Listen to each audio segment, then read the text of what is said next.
Aku melihat langit terbuka dan anak manusia duduk di sebelah kanan Allah.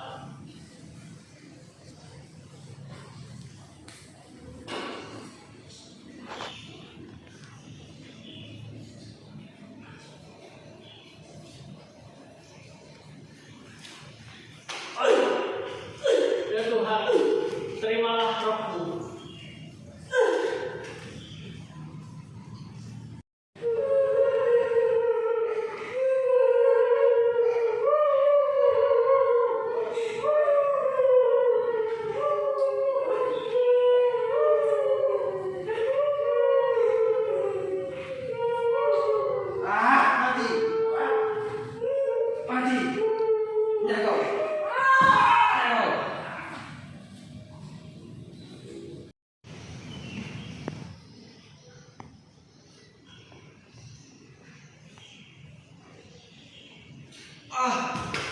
Saulus, Saulus, mengapa engkau menganiaya aku?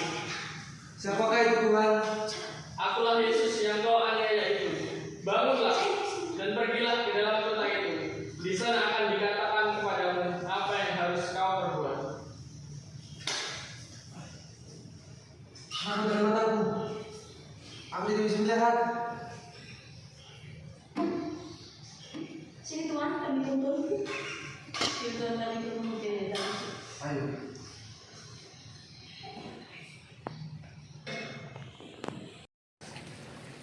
Ini aku Tuhan. Mari, pergilah ke jalan lurus dan carilah di rumah Yudas seorang dari Tarsus yang bernama Saulus. Dia sedang berdoa sekarang. Tapi Tuhan, yang saya dengar dari orang, dia adalah seorang yang jahat. Pergilah, karena orang itu pilihanku, dan ia akan memberitakan namaku kepada bangsa-bangsa. Baik Tuhan. Saulus, saudaraku, Siapakah engkau? aku adalah Ananias. Engkau telah melihat Tuhan, dan Tuhan menyuruh aku datang untuk menyembuhkanmu, supaya kamu bisa memberitakan namanya.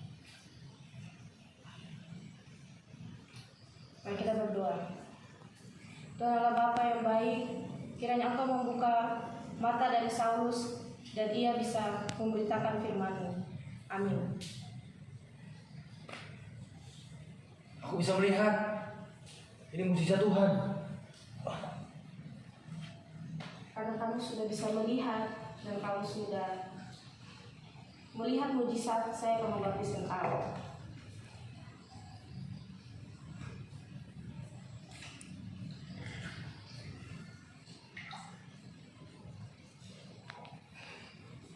Aku membaptis engkau dalam nama Bapa, Anak, dan Roh Kudus. Saulus pulih dan mulai memberitakan Yesus di rumah-rumah ibadat. Saudara-saudaraku, ketahuilah bahwa Yesus adalah Tuhan Allah. Dialah Mesias, dialah anak Allah yang hidup. Kita semua harus percaya padanya. Semua orang heran mendengar hal itu. Bukankah dia adalah orang yang sangat menentang ajaran Yesus? Nah, Yahudi berencana untuk membunuh Saulus, dan hal itu diketahui oleh Saulus dan muridnya. Dan murid-muridnya mengambilnya dan menurunkannya dari atas tembok. Setiba di Yerusalem, Saulus mencoba untuk bergabung, tetapi murid-murid takut kepadanya.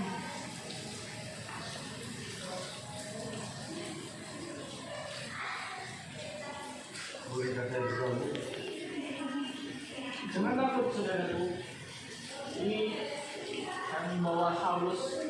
Mungkin dia dulu adalah seorang yang jahat, tetapi ketika bertemu dengan Tuhan Yesus, sekarang dia menjadi salah satu dari murid Yesus, dan dia sangat bersemangat dalam memberitakan kebenaran.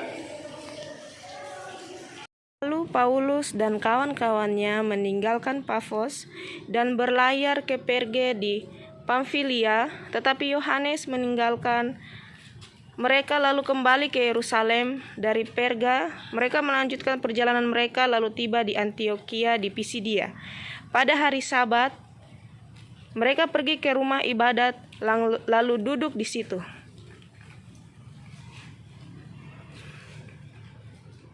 Saudara-saudara, kalau saudara-saudara punya pesan untuk membangun dan menghibur umat ini, saya persilakan. Lalu bangkitlah Paulus sambil memberi isyarat dengan tangannya. Hai orang-orang Israel dan orang-orang yang takut akan Allah, dengarkanlah bahwa hanya Dialah yang memberi pembebasan akan dosa, dan dari Dialah kalian diampuni dari segala dosa kalian. Ketika Paulus dan Barnabas keluar, mereka diminta untuk berbicara tentang pokok itu pula pada hari Sabat berikutnya. Hari Sabat berikutnya, datanglah seluruh kota itu berkumpul untuk mendengarkan firman Allah. Tetapi orang Yahudi melihat dengan penuh iri hati dan sambil menghujat dan membantah apa yang dikatakan oleh Paulus. Kepada kamulah firman Allah harus diberitakan terlebih dahulu. Tetapi kalian menolaknya dan menganggap tidak layak untuk menerima kehidupan yang kekal. Mendengar itu bergembiralah semua orang yang tidak mengenal Allah dan mereka memuliakan firman Tuhan. Tetapi orang Yahudi menghasut orang-orang yang tidak percaya dan pembesar-pembesar kota. Mereka itu berbohong. Mereka omong kosong. Mari kita usir mereka. Lalu Paulus dan Barnabas mengebaskan debu kaki mereka sebagai peringatan bagi orang-orang itu, lalu pergi ke Ikonium.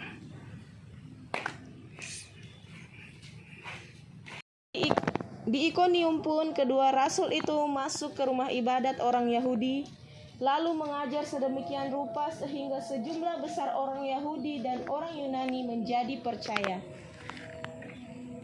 Ketahuilah bahwa Yesus adalah Mesias. Dialah Allah yang agung. Dialah yang memberikan keselamatan. Maka percayalah. Jangan dengar mereka. Mereka ini orang-orang munafik. Mereka ini sesat. Jangan dengarkan dia. Mereka ini datang untuk membawa kebenaran. Sudah. Paulus, mari kita pergi. Listra, ada seorang yang duduk saja karena lemah kakinya dan lumpuh sejak ia dilahirkan, dan belum pernah dapat berjalan. Ia duduk mendengarkan ketika Paulus berbicara. Ketahuilah bahwa Tuhan Allahmu sudah memberikan keselamatan bagimu. Maka percayalah bahwa Ia akan memberikan keselamatan dan kesembuhan padamu. Bangunlah atas imanmu sendiri dan berdirilah atas kakimu. Puji Tuhan, aku sembuh. Mereka ini benar-benar dewa.